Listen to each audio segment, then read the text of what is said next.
Today we have with us Dr. M R N Murthy, Professor at IISc Bangalore. Welcome, sir. Thank you. So we'll be asking a few questions. Please. So your journey towards excellence started out from a small village in Shimoga district of Karnataka. Your life has been one of constant education and research. What was your inspiration for this journey? Well, you see, inspiration is really comes from understanding. If you understand science, you will be inspired. No other inspiration is required. Since, as you mentioned, I come from a village. In the village, there was not a word of English. People spoke only the local language. So I didn't know English. I had no access to books. I could not read very good science books in English. I know now that excellent books are available. Fortunately for me, one or two rare people in Karnataka used to write about science in Kannada. So apart from the school curriculum, I had the opportunity to read one or two of these books. There are very few in number, but that was enough to make me realize that the greatest thing in the world is science. I was fortunate that I somehow, although I am from rural background, I got the hang of science at an early age, and that has been the real reason.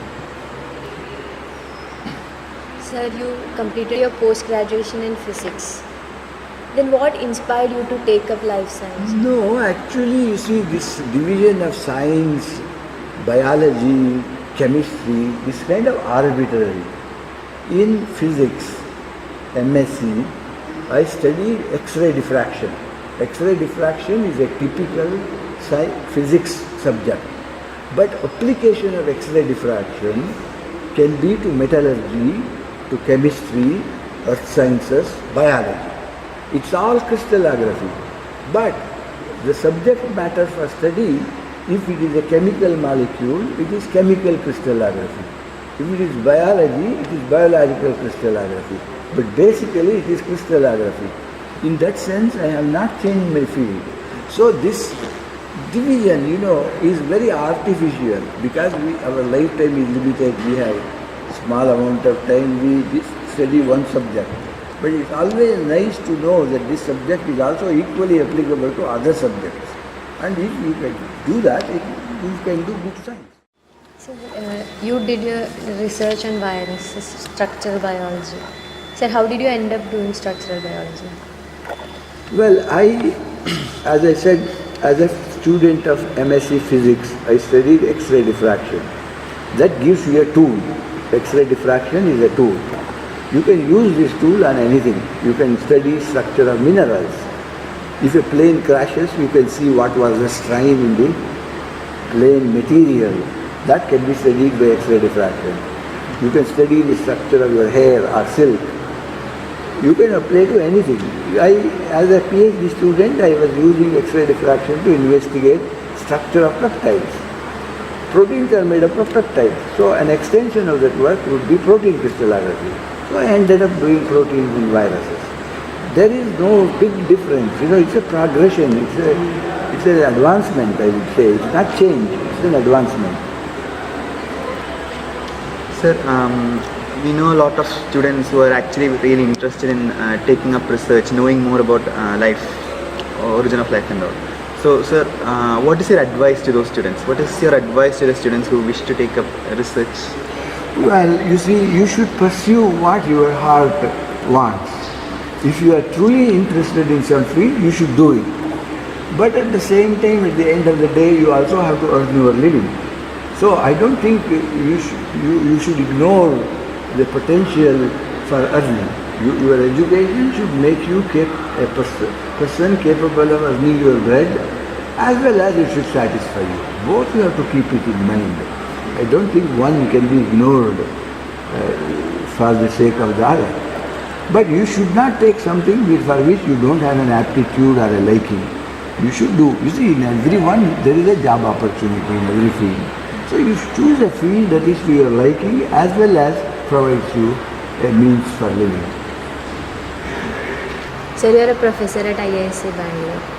So, sir, how can a student aspiring for research and industry reach premium institutes like IISc? Well, it's not that difficult. You have to see what type of examination, competitive examination you have to pass to get admission to these colleges. Just like you prepare for your regular exam, you have to prepare for this competitive exam. Because the type of questions that are asked in regular exam and these competitive exams are slightly different, your preparation also has to be slightly different. Unless you prepare specifically for competitive exams, just preparing for your regular exam will not see you through these competitive exams. But there are many ways of, you can take advice from previous batch students who have passed this comprehensive exam. You can get question papers of previous years.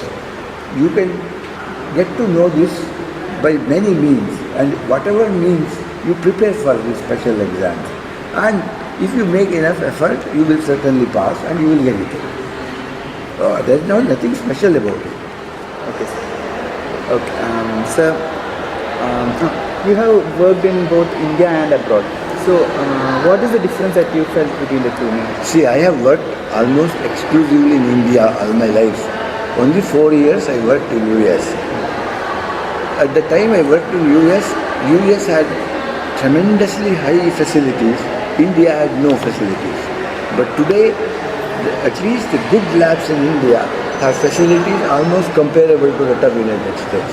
So the opportunities today are much, much better than what we had 30 years ago. Certainly we have improved.